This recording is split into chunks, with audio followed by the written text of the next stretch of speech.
الرحیم السلام علیکم everyone, my name is Hadiqa Saleem and welcome back to my channel. انشاءاللہ آج ہم اصول شاشی میں آگے والے ٹاپک کو پڑھیں گے۔ اللہ تعالیٰ سے دعا ہے کہ اللہ تعالیٰ اس پڑھنے پڑھانے کو اپنی بارگاہ الہی میں قبول و منظور فرمائے۔ تو سب سے پہلے ہمارے پاس عبادت ہے، اس کو پڑھ لیتے ہیں۔ وَلَوْ كَانَتِ الْحَقِيقَةُ مُسْتَعْمِلَةً، اگر حقیقت جو ہے وہ مستعملہ ہو، ٹھیک ہے، مستعمل ہو، پس اگر نہ ہو، فَإِن لَمْ يَكُنْ لَهَا، پس اگر نہ ہو اس کے لیے مجاز متعارف، کوئی مجاز متعارف، اس کا کوئی مجاز متعارف نہ ہو، فالحقیقت اولا بلا خلاف، تو حقیقت اولا ہوگی، ٹھیک ہے، بلا خلاف، بغیر اختلاف کے حقیقت اولا ہوگا۔ فَإِن كَانَ لَهَا مجاز متعارف، پس اگر اس کا مجاز متعارف ہو، فالحقیقت اولا عند ابی حنیفہ، تو امام ابو حنیفہ رحمۃ اللہ علیہ کے نزدیک حقیقت جو ہے وہ اولا زیادہ عمل کے لائق ہوگی، حقدار ہوگی۔ وعندہما، اور ان دونوں یعنی صاحبین رحمہم اللہ کے نزدیک، العمل بعموم المجاز، عمل عموم مجاز اولا زیادہ اولا ہوگا۔ مثال ہو، اس کی مثال، لو حلف لا یاکل من هذه الحنطة، کہ کسی نے قسم کھائی کہ میں اس گیہوں میں سے نہیں کھاؤں گا، ینصرف ذلك الى عینها، تو پھیرا جائے گا اس کے عین کی طرف، عندہ ان کے نزدیک، حتیٰ یہاں تک کہ لو اکلا، اگر اس نے کھا لی، من الخبز روٹی میں سے، الحاصل منہا، جو اس سے حاصل ہوتی ہے، گیہوں سے حاصل روٹی جو ہوتی ہے اسے کھا لیا، لا یحنث، تو وہ حانث نہیں ہوگا، عندہ امام ابو حنیفہ رحمۃ اللہ علیہ کے نزدیک، وعندہما، اور ان دونوں کے نزدیک، ینصرف الی ما تتضمنہ، کہ اس کو جو ہے پھیریں گے، ما تتضمنہ، جو اس کو متضمن ہو، شامل ہو، الحنطۃ، یعنی ہنتا کو، جس کو ہندا شامل ہو، بطریق عموم المجازی، عموم مجاز کے طریقے پر، فیحنث، پس وہ حانث ہوگا، بعقلہا، اس کے کھانے سے، و بعقل الخبز، اور روٹی کے کھانے سے، الحاصل منہا، جو کہ اس سے حاصل ہونے والی ہے۔ وکذا لو حلف، اور اسی طرح اگر اس نے قسم کھائی، لا یشرب، میں نہیں پیوں گا، من الفراتی، فرات سے، ینصرف الی شرب، یعنی پھر پھیرا جائے گا اس کو پینے سے، منہا قرعن، منہ لگا کر پینے سے، عندہ ان کے نزدیک، یعنی امام ابو حنیفہ رحمۃ اللہ علیہ کے نزدیک، وعندہما، اور صاحبین کے نزدیک، الی المجاز المتعارف، مجاز متعارف کی طرف، ہوا شرب، اور وہ پینا ہے، مائہا، اس کے پانی کا، بأی طریق کانا، کسی بھی طریقے سے، ٹھیک ہے۔ اب یہاں پر تشریح دیکھیں اس کو، ولو کانت الحقیقت، اگر حقیقت مستعملہ کو بیان کرنا ہے کہ اگر حقیقت مستعملہ ہو، پھر دیکھیں گے کہ اس کا مجاز متعارف ہے یا غیر متعارف ہے۔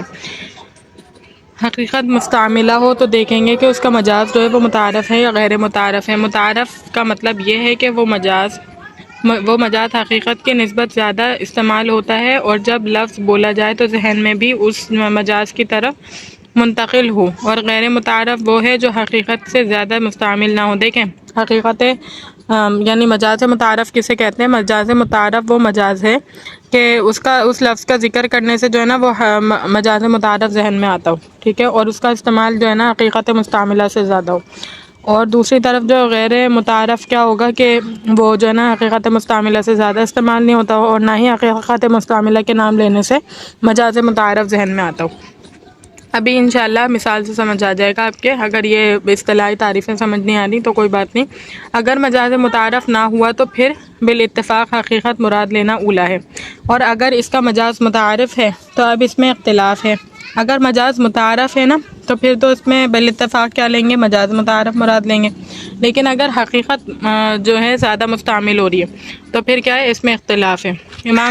امام صاحب رحمۃ اللہ علیہ فرماتے ہیں کہ پھر بھی حقیقت مراد لینا اولا ہے۔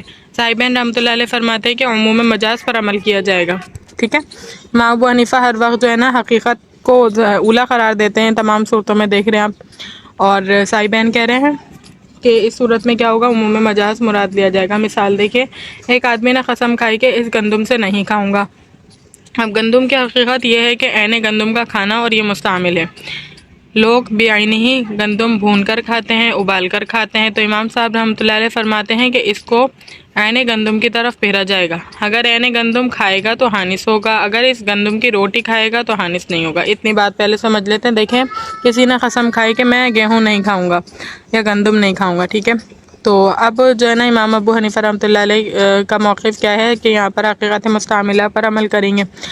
تو یہاں پر یہ بات بتائی گئی کہ گندم کو عین، یعنی گندم جو صرف گندم ہوتی ہے نا، اس کو بھون کر اور ابال کر کھایا جاتا ہے، یہ مستعمل ہے، ٹھیک ہے۔ اور لہذا امام ابو حنیفہ کے نزدیک کیا ہوگا کہ اسی وقت حانث ہوگا جب وہ گندم، صرف گندم کھائے گا، ٹھیک ہے، گندم کے دانے جو ہوتے ہیں وہ کھائے گا.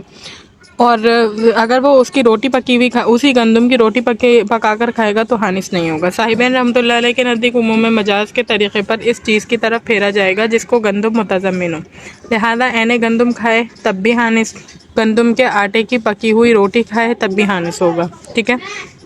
صاحبین رحمۃ اللہ علیہ کے نزدیک کیا ہے کہ عموم مجاز ہے کہ گندم کی روٹی کھائے تب بھی حانث ہو جائے گا، وہ گندم کھائے تب بھی حانث ہو جائے گا. اب ان اصطلاحات کو اپنے ذہن میں یعنی عام الفاظ میں سمجھنے کی کوشش کریں. دیکھیں، حقیقت مستعملہ، وہ حقیقی معنی، جیسے کہ گندم کی صورت میں دیکھیں، گندم ایک پرٹیکولر چیز ہے، گندم کا استعمال اس کی حقیقت کے اعتبار سے کیا مستعمل ہے زمانے میں، تو گندم کو کھایا جاتا ہے ایسے ہی بھون کر اور ابال کر، اس وقت کے عرب کے دور میں کی بات ہو رہی ہے، ٹھیک ہے. یہ حقیقت مستعمل ہے.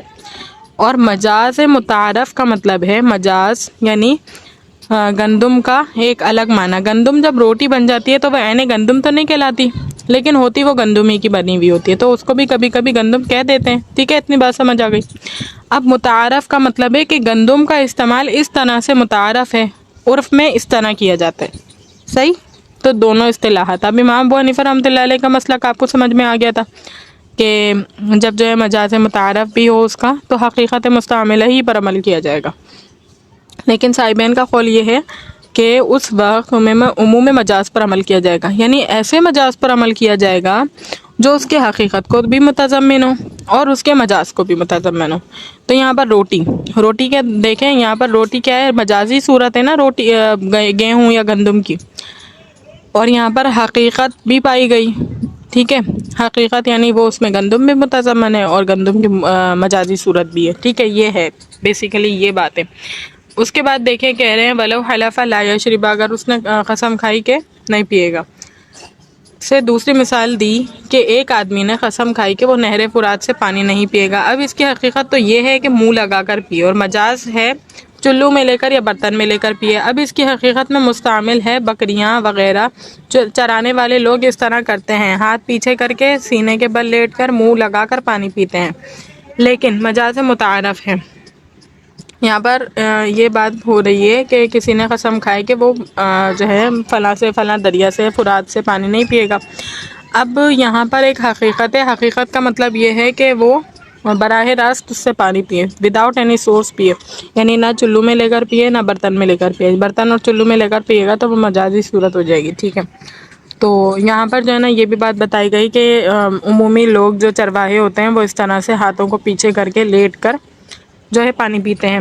لیکن مجاز متعارف ہے، امام صاحب رحمۃ اللہ علیہ کے نزدیک حقیقت پر عمل کیا جائے گا، لہذا نہر فرات سے منہ لگا کر پیے گا تو حانث ہوگا، برتن سے حانث نہیں ہوگا.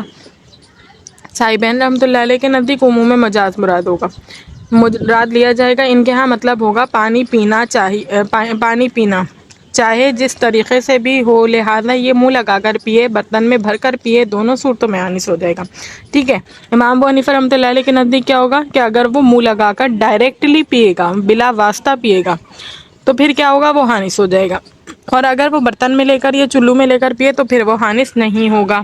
اب دیکھیے آگے بتا رہے ہیں ثم المجاز عند ابی حنیفہ، مجاز امام ابو حنیفہ رحمۃ اللہ علیہ کے نزدیک خلف عن الحقیقتی، خلیفہ ہے حقیقت کا، پھر حق لفظی، لفظ کے حق میں، وعندہما اور ان دونوں کے نزدیک خلف عن الحقیقتی، خلیفہ ہے حقیقت کا، فی حق الحکم، حکم کے حق میں، حتی لو کانت الحقیقت ممکنہ، یہاں تک کہ اگر حقیقت ممکنہ ہو، فی نفسہا، اس اپنے نفس میں، الا مگر یہ کہ انہ امتنع، یعنی اپنے نفس میں تو حقیقت جو ہے ممکن ہوتی ہے، الا انہ مگر یہ کہ امتنع العمل بہا، کہ ممتنع ہوتا ہے اس میں عمل، لمانعین، کسی معنی کی وجہ سے، یصار الی المجازی، تو رجوع کیا جائے گا مجاز کی طرف، والا ورنہ صار الکلام لغوا، کلام ہی لغو ہو جائے گا، وعندہ اور ان کے نزدیک یصار الی المجازی، مجاز کی طرف پھیرا جائے گا، وان لم تکن الحقیقۃ ممکنہ، اگرچہ حقیقی معنی ممکن نہ ہو،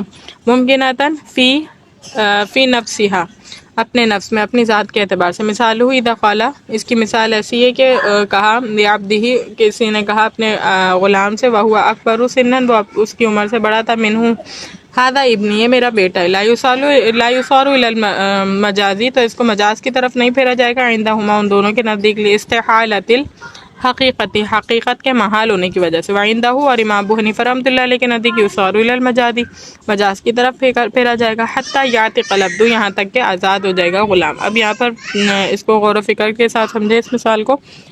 ثم المجاز سے ایک اہم اختلافی مسئلے کو ذکر کر رہے ہیں، وہ اختلاف اس بارے میں کہ مجاز حقیقت کا خلیفہ لفظ میں ہے یا حکم میں ہے. یہ گویا عنوان ہے. اس کی تفصیل کچھ اس طرح ہے کہ اس بات پر تو اتفاق ہے کہ مجاز حقیقت کا خلیفہ ہے. اسی طرح اس بات پر بھی اتفاق ہے کہ خلیفہ کے ثابت ہونے کے لیے اصل کا متصور ہونا ضروری ہے. اسی طرح اس بات پر بھی اتفاق ہے کہ حقیقت اور مجاز لفظ کے اوصاف ہیں، معنی کے اوصاف نہیں ہیں. یہاں پر پوری ڈسکشن اس بارے میں دیکھیں، کہہ رہے ہیں کہ یہ بات جو ہے نا، یہ بات ہے کہ جو مجاز ہوتا ہے وہ حقیقت کا خلیفہ ہوتا ہے. اب لفظ کے بارے میں ہوتا ہے یا حکم کے بارے میں، اس میں اختلاف ہے. ٹھیک ہے. پھر جو حقیقت اور مجاز ہیں وہ دونوں لفظ کے اوصاف میں سے. صحیح. اور جب خلیفہ متصور اسی وقت ہوگا جب اصل متصور ہوگا. یہاں تک یہ بات ہے. لیکن اس بارے میں اختلاف ہے کہ مجاز حقیقت کا خلیفہ کس جہت اعتبار سے. امام ابو حنیفہ رحمۃ اللہ علیہ فرماتے ہیں کہ مجاز حقیقت کا خلیفہ ہے تکلم لفظ کے حق میں. صاحبین رحمۃ اللہ علیہ فرماتے ہیں کہ مجاز حقیقت کا خلیفہ ہے حکم کے حق میں. امام صاحب رحمۃ اللہ علیہ نے کہ ہاں، لفظ کے حق میں خلیفہ ہونے کا مطلب یہ ہے کہ کلام لفظ کے اعتبار سے صحیح ہو، یعنی اس کی ناوی ترکیب درست ہو. ٹھیک ہے. امام ابو حنیفہ کے نزدیک لفظ کا خلیفہ، اور اس کے نزدیک ان کے امام صاحبین رحمہ اللہ کے نزدیک اس کا حکم کا خلیفہ ہے. ٹھیک ہے. تو امام ابو حنیفہ رحمۃ اللہ علیہ کے نزدیک مراد یہ ہے کہ کلام نحوی اعتبار سے درست ہو، بعض کے ہاں معنی بھی درست ہوں، لیکن کسی وجہ سے حقیقت پر عمل کرنا ممکن نہ ہو، پھر اس کو مجاز کی طرف پھیرا جائے گا. صاحبین رحمۃ اللہ علیہ کے ہاں حکم کے حق میں خلیفہ ہونے کا مطلب یہ ہے کہ حقیقت پر عمل کرنا ممکن ہو، لیکن کسی رکاوٹ کی وجہ سے اس پر عمل کرنا ممتنع ہو گیا ہو، اس کو مجاز کی طرف پھیرا جائے گا. امام ابو حنیفہ کا موقف سمجھ آ گیا کہ نحوی اعتبار سے درست ہو، معنی بھی درست ہو بعض کے نزدیک، اور صاحبین کے نزدیک جو ہے نا اس کی حقیقت پر عمل کرنا ممکن ہو، لیکن کسی معنی کی وجہ سے اس پر عمل نہ کیا گیا ہو. ٹھیک ہے. اگر حقیقت پر عمل کرنا ممکن نہیں، اگرچہ نحوی اعتبار سے کے لحاظ سے درست ہو، تو اس کلام کو لغو کہا جائے گا. اس کی مثال یوں سمجھے کہ ایک آدمی نے اپنے اس غلام کو جو عمر میں اس سے بڑا ہے اس کو کہا ہذا ابنی، یہ میرا بیٹا ہے. امام صاحب رحمۃ اللہ علیہ کہ ہاں اس کو مجاز کی طرف پھیرا جائے گا. اس کا مطلب یہ ہے کہ یہ آزاد ہے، کیونکہ بیٹا بھی آزاد ہوتا ہے تو غلام آزاد ہو جائے گا. ٹھیک ہے.